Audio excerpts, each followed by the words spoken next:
CCA की और videos देखने के लिए सब्सक्राइब करें और बेल आइकॉन को दबाएं। हमारा धर्म किसानी है।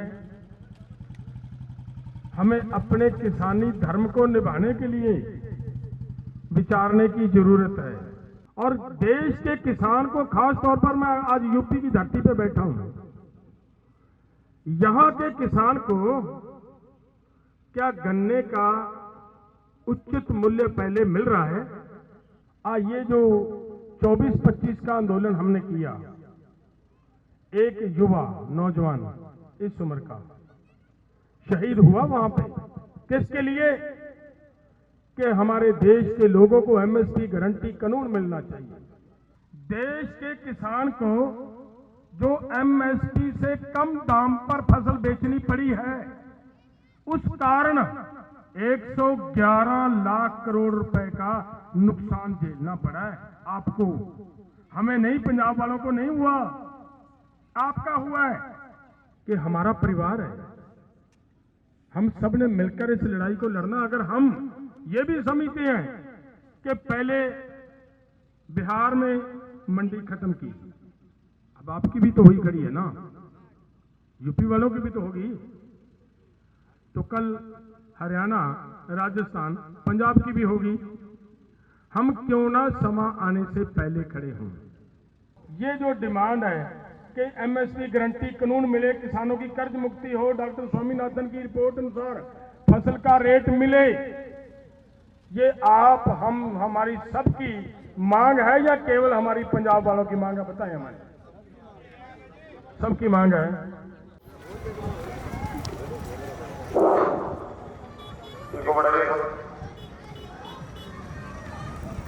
जय जवान, जय जवान। माननीय सरदार जगदीश सिंह डल्लेवाल जी हमारे बीच पहुंच चुके हैं। आज की इस सभा में मंच पे उपस्थित एसकेएम नॉन पॉलिटिकल के सभी लीडर साहिबान,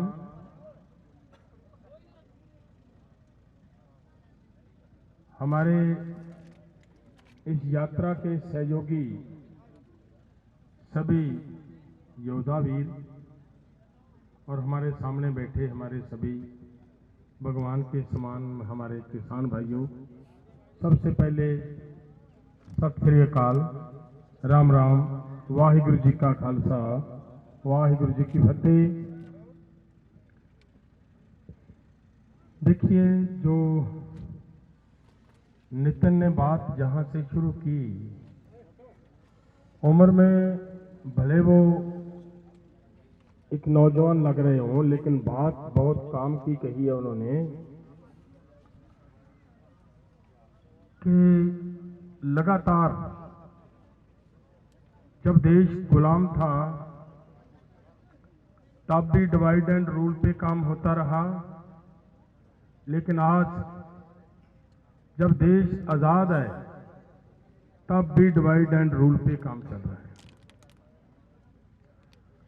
हम इस देश के अंदर सभी धर्मों के लोग आपस में भाई भाई बनकर रहने वाले लोग पॉलिटिक्स की पेट चढ़ जाते हैं, और उसका नुकसान क्या होता है वो हम कभी नहीं देखते। हम केवल इतना देखते हैं कि दो फिरकों का आपस में झगड़ा हुआ, किसी का कोई व्यक्ति इस दुनिया से चला गया, उस झगड़े से केवल वही नुकसान है, केवल वही नुकसान नहीं होता। जो आज नुकसान हो रहा है, सबसे बड़ा नुकसान ये उस कारण होता है। किसान तो किसान है, किसान ना सिख है, उसकी कोई जाति नहीं है। आप सबको इस बारे में जानकारी है। जब वर्णवंड हुई थी तो आदमियों के काम को आधार बनाकर हुई थी। जो आदमी वो काम करते थे जो हम कर रहे हैं, ये सब शूद्रों की श्रेणी में आते थे।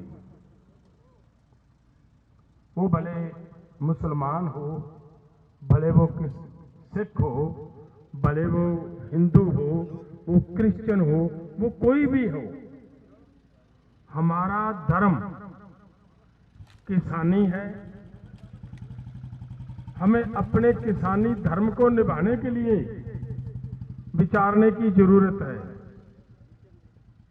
देखिए, उस कारण कहां तक चले गए हम, कितना नुकसान उठा लिया, और हम सबको आपस में लड़ाकर धर्मों में बांटकर वो लोग क्या कर रहे हैं। अभी एक डील साइन करने की तैयारी हो रही है और शायद मार्च में वो हो जाएगी, और अगर वो डील होती है तो हमारी सरकार ये कह रही है, लगातार हम सुनते आ रहे हैं। एक बार सरकार ने कहा, हमारे प्रधानमंत्री जी ने कहा, हम किसी भी कीमत पे, हमें भले कितनी भी कीमत चुकानी पड़े, लेकिन हम अपने देश का हित किसी कीमत पे, उस हित के ऊपर अटैक नहीं होने देंगे। ये बात उन्होंने कही। लेकिन आज देखें क्या हो रहा है। आज अमेरिका ने ये बोला है कि रूस से तेल लेना बंद करो, जिधर से हम चाहेंगे उधर से तेल लेना शुरू करो। ये भी कह दिया कि एग्रीकल्चर की प्रोडक्शन जो करते हैं आप लोग, अगर आप हमारे देश में कोई चीज भेजोगे तो हम 18% टैक्स लगाएंगे। अगर आपके पास हमारी कोई चीज आएगी तो आप कोई टैक्स नहीं लगा सकोगे, आप उसको 0 टैक्स पे इधर आने दोगे। ये तो अब क्लियर हो रही है ना बातें। लेकिन हमारे बटे होने की वजह से वो ये कह रहे हैं कि देखिए, हमने देखिए हुआ नुकसान है, उसको देश का बहुत बड़ा फायदा बनाकर लोगों के सामने पेश किया जा रहा है। ये कहा जा रहा है कि हमने जो अमेरिका हमारे ऊपर टैक्स लगाता था उसको कम करवा लिया, ये कहा जाता है। हमारा किसान बेचारा भोला, उसको इस बात की समझ नहीं आती। जो टैक्स घटाए की बात करते हैं वो ये कह रहे हैं कि 50% से कम कर हमने उसको 18% पे करवा लिया। मैं पूछना चाहता हूं, कुछ समय पहले जब अमेरिका ने यही टैक्स बढ़ाकर 50% किया था, उस समय टैक्स कितना था वो तो बता दो प्रधानमंत्री जी, वो तो बता दें हमारे वन मंत्री जी। उस समय केवल 3.3% टैक्स था उस समय। अब 3.5% से बढ़ाकर वो 18% एक्सेप्ट कर लिया। क्या टैक्स बढ़ा या कम हुआ? लेकिन हम बटे हुए हैं, हम उसके ऊपर कोई बात करने के लिए तैयार नहीं हैं। होगा क्या? देखिए, अगर सोयाबीन का तेल बाहर से आएगा, यहां का किसान को सोयाबीन दीजिएगा तो कोई खरीदेगा क्या उसका? कहो भाइयों, खरीदेगा कोई आपका? अगर मक्का का रेजिड्यूज बाहर से आएगा तो क्या देश का किसान का मक्का बिकेगा क्या? अगर ड्राई फ्रूट बाहर से आएगा तो क्या देश के किसान का ड्राई फ्रूट बिकेगा क्या? अगर एप्पल बाहर से आएगा तो कश्मीर के किसान का एप्पल बिकेगा क्या? अगर शराब बाहर से आ गई, हम शराब के पक्ष में नहीं है, लेकिन मैं जो किसान के प्रोडक्शन से जो बनता था मैं उसकी बात करता हूं। अगर शराब बाहर से आएगा तो क्या अंगूर का किसान अंगूर की कीमत पूरी ले पाएगा? क्या गन्ना का किसान गन्ना की कीमत ले पाएगा? नहीं ले पाएगा। और देश के किसान को, खास तौर पर मैं आज यूपी की धरती पे बैठा हूं, यहां के किसान को क्या गन्ने का उचित मूल्य पहले मिल रहा है? जब पहले से ही उनको रेट नहीं मिल रहा, तो जब बाहर से सभी गन्ने के बने हुए प्रोडक्ट बाहर से आएंगे तो यहां के किसान के गन्ने का क्या हाल होगा? मैं ये विनती करनी चाह रहा हूं भाइयों, समय बहुत कम है हम सभी के पास, अब घर बैठने का समय नहीं है। मैं एक आप सबके ऊपर, मैं आपका भाई हूं, मैं कोई नेता नहीं हूं, मैं हाथ जोड़ के ये विनती करने आया हूं आप सबको कि देखिए, हमने आपके साथ एक वायदा किया था। 2020-21 का आंदोलन जिस समय पोस्टपोन किया जा रहा था, आप लोगों ने ये कहा था कि भाई कानून तो सरकार ने वापस ले लिए, हमारी एमएसपी का क्या हुआ? मैं उधर नहीं जाऊंगा किसने क्या कहा, हम बहुत सारे लीडर थे वहां पे, लेकिन मेरी इतनी बात जरूर है, मैंने उस समय स्टेजों के ऊपर जाकर माइक से बोलकर ये बात कही थी कि हम आपके साथ हैं, एमएसपी लेने के लिए हम आपके साथ हैं। आपका उलांबा था कि पंजाब के लोगों को एमएसपी मिलती है, इसलिए नहीं शायद लड़ना चाहते, लेकिन हम लड़ रहे हैं, बोलिए लड़ रहे हैं ना? ये जो 24-25 का आंदोलन हमने किया, एक युवा नौजवान इस उम्र का शहीद हुआ वहां पे, किसके लिए? कि हमारे देश के लोगों को एमएसपी गारंटी कानून मिलना चाहिए। मैं कल भी बोल रहा था वहां पे मेरठ की सभा में, देखिए आपको ये बताएं, आपका धान, बासमती की मैं बात नहीं कर रहा, मैं पीआर की बात कर रहा हूं। आपका वो धान है जो किसी किसान का 2379 रुपये क्विंटल के भाव बिक रहा है क्या? नहीं बिक रहा, 1600-1700 रुपए प्रति क्विंटल बिक रहा है। हमारा धान 2399 रुपए बिक रहा है। जब हम आंदोलन करते हैं वो हमें ये कहते हैं कि इन्होंने पूरे देश की जिम्मेवारी ले रखी है क्या? जब पंजाब को मिल रहा है ये क्यों बोल रहे हैं? मैं ये बताने आया हूं भाइयों, हम इसलिए बोल रहे हैं कि हमने आप लोगों के साथ कमिटमेंट किया, वायदा किया है कि हम आपके साथ हैं, आपके साथ रहेंगे। लेकिन मैं ये भी पूछना चाहता हूं, आप ये तो जिम्मेदारी समझो, हम आपके साथ हैं। आपने तो ये मान लिया कि आप आगे चलो हम पीछे चलें, पीछे भी नहीं आ रहे, नहीं बेचना चाहते अपना धान कि आपका धान 2399 रुपए प्रति क्विंटल बिके। कौन भाई?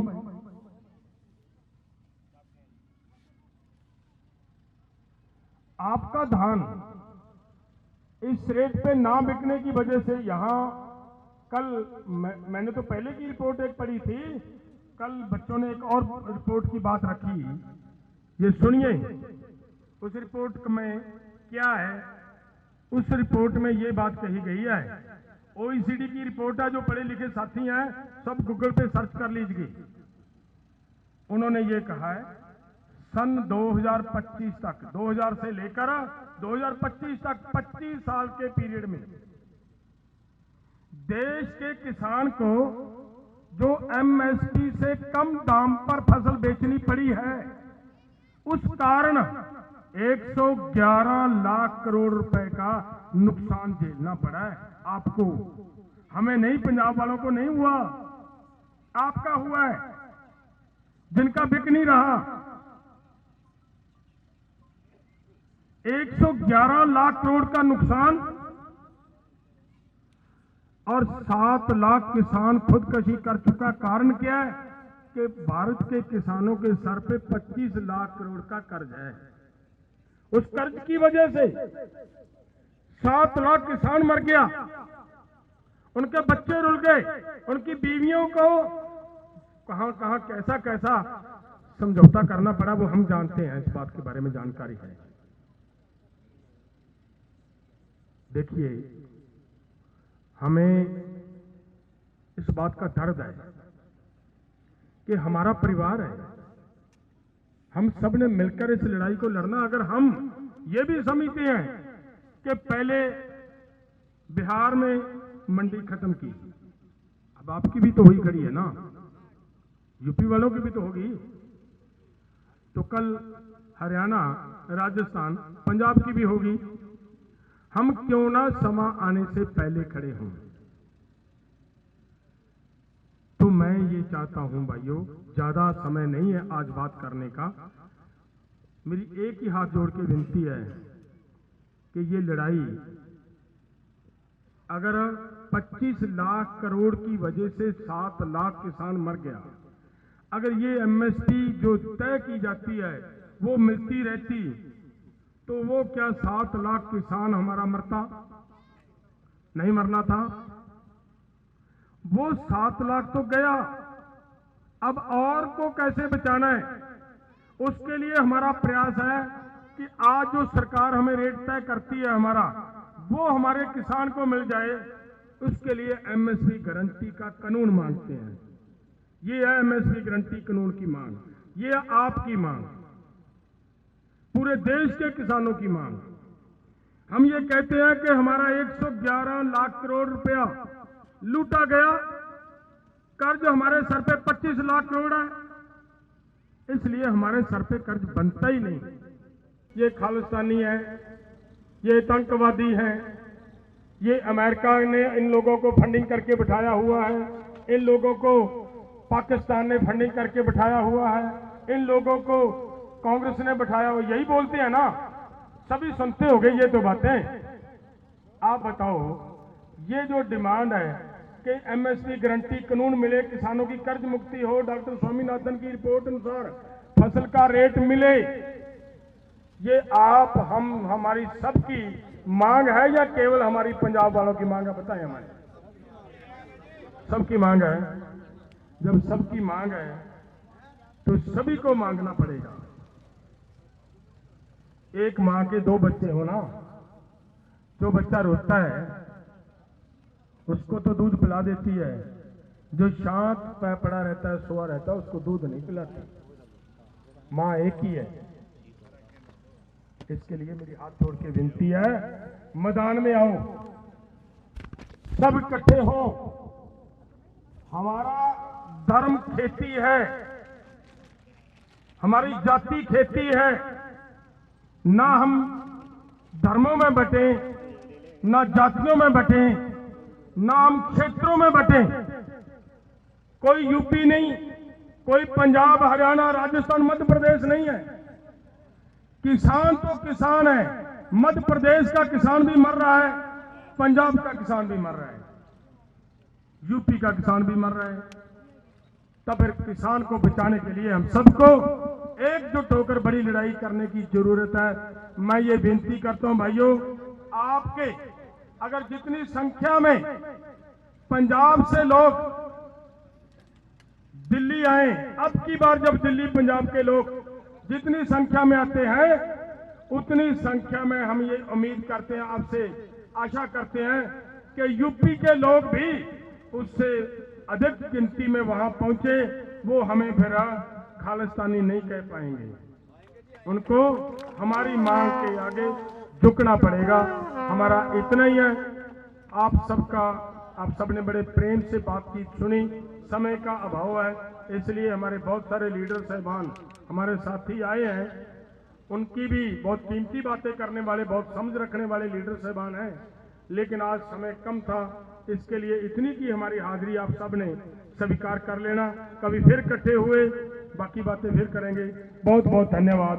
वाहिगुरु जी का खालसा, वाहिगुरु। इस QR कोड पर स्कैन करें और CCA के दोस्त बने।